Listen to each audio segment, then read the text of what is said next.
Por volta de 1760, o avô do Charles Bonnet, que estava quase cego, começou a dizer para ele que tinha umas visões meio esquisitas.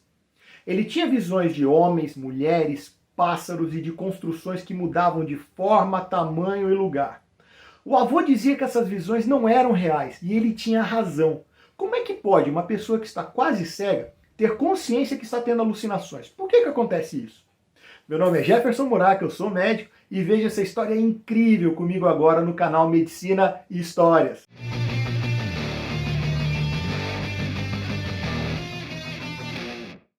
Seja muito bem-vindo a mais um episódio do canal Medicina e Histórias.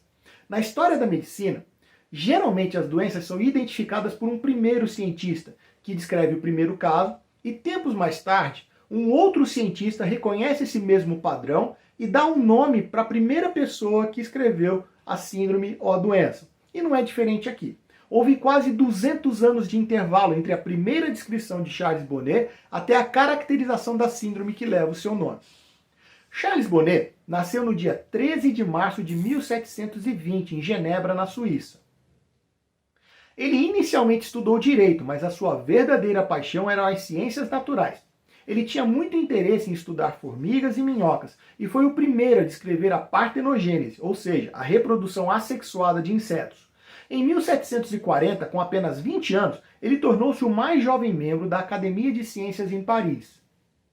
Em 1742, ele descobriu que as borboletas respiram por poros, o que ele chamou de estigmas, e que mais tarde foram chamados de espiráculos, como você vê aí na figura.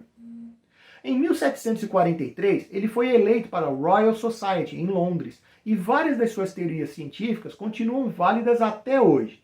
Infelizmente, a partir da terceira década de vida, Bonnet começou a perder a visão e não conseguia mais utilizar o microscópio. Ele então se voltou para os estudos teóricos, e ele foi, aliás, o primeiro a utilizar o termo evolução em um contexto biológico. Em 1760, ele publica um artigo intitulado Ensaio Analítico sobre as Faculdades da Alma, onde ele descreve as visões de um homem são e idoso com perda da visão. Na verdade, o tal homem são, idoso e quase cego era o avô materno do Charles Bonnet, que se chamava Charles Loulan, na época com 87 anos. Loulan era um magistrado e relatava que, apesar de quase cego por conta da catarata, lembre-se que naquela época não tinha cirurgia para catarata ainda. O Loulan relatava, aliás, visões de crianças, de pássaros, prédios, tapeçarias, além de cores vívidas, estando absolutamente lúcido e sabendo que essas alucinações não eram reais. O próprio Charles Bonnet teve o mesmo problema ao longo da sua vida e no final da sua vida e a sua morte em 1792. Ele mesmo reconhecia essas visões como sendo irreais. Somente a partir de 1902, os relatos das alucinações visuais de Charles Loulan foram publicados em um artigo na revista Archives of Psychology.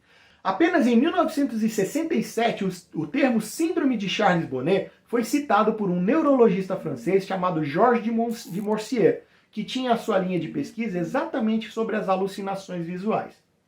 No caso da síndrome de Charles Bonnet, ela se trata de alucinações visuais em pacientes idosos com função cerebral intacta. As pessoas com deficiência visual que têm alucinações com essas imagens fantasmas, normalmente sabem que o que elas estão vendo não está realmente lá. Mesmo que inicialmente os pacientes sejam enganados pela sua mente, rapidamente eles percebem que o que eles veem não pode ser real, nem por seu próprio raciocínio, nem por confirmação de familiares ou de amigos. Essa percepção de que o que eles estão vendo não é real afasta a possibilidade de transtornos psiquiátricos.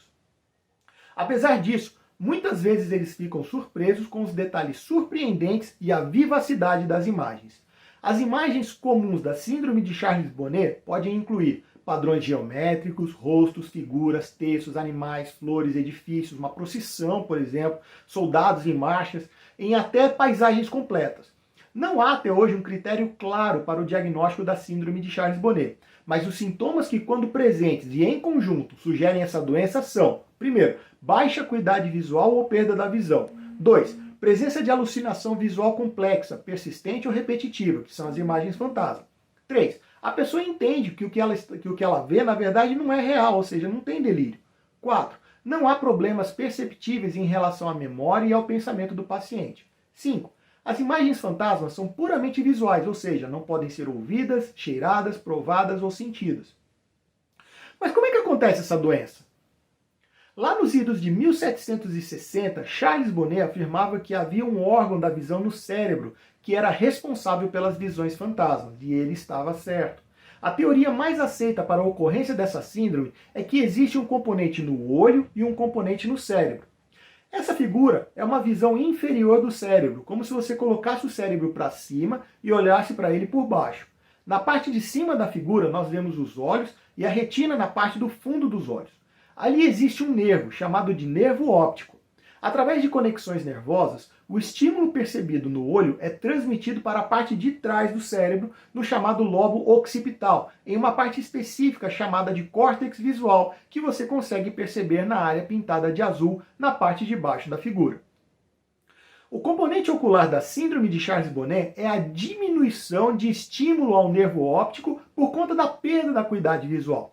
Isso gera uma hiperexcitação do nervo óptico e, consequentemente, um baixo estímulo para o córtex visual, que, por sua vez, acaba se reorganizando através da neuroplasticidade, que nós já falamos um pouquinho aqui no episódio 2. Clica aqui em cima no canto da tela para ver.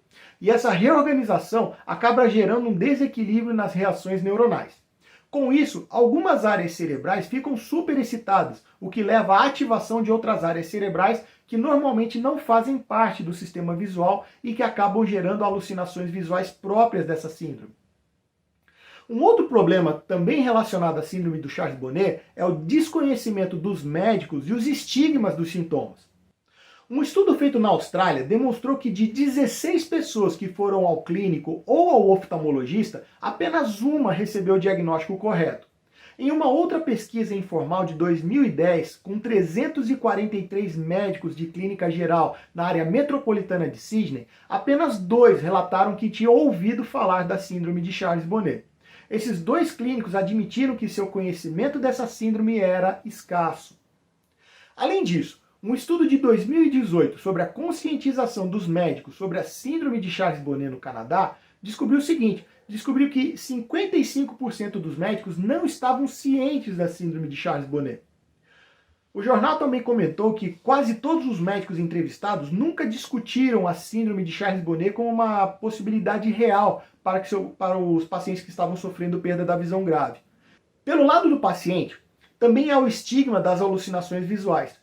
Por isso, cerca de 40 a 65% das pessoas acometidas por essa síndrome, elas tendem a não comentar com absolutamente ninguém. Os principais motivos para isso são, primeiro, ser rotulado de maluco. E 2, perder a independência. 3, preocupar um parente querido. Ou 4, simplesmente não ser levado a sério. Isso faz com que essa síndrome seja muito pouco diagnosticada, apesar de bastante comum em pacientes idosos e com déficits visuais. Geralmente esses pacientes são diagnosticados erroneamente como portadores de distúrbios psiquiátricos, como a esquizofrenia ou a psicose tardia. Por isso é fundamental descartar síndromes psiquiátricas, lesões neurológicas e uso de drogas e medicações que possam ser confundidas com a síndrome de Charles-Bonnet. O tratamento dessa doença é fundamentalmente esclarecer o paciente e sua família de que não se trata de uma doença mental. Uma avaliação oftalmológica minuciosa é importante para tratar os casos de diminuição da acuidade visual, que é a causa das alucinações. Eu espero que você tenha gostado. Se você gostou, comenta aí embaixo. E, por favor, não deixe de clicar no like, inscreva-se no canal, ative o sininho para receber as notificações sobre os próximos vídeos. Também não esqueçam de compartilhar esse vídeo e confere lá nas nossas redes sociais outras informações e curiosidades. Eu vou ficando por aqui, um grande abraço e até o próximo episódio.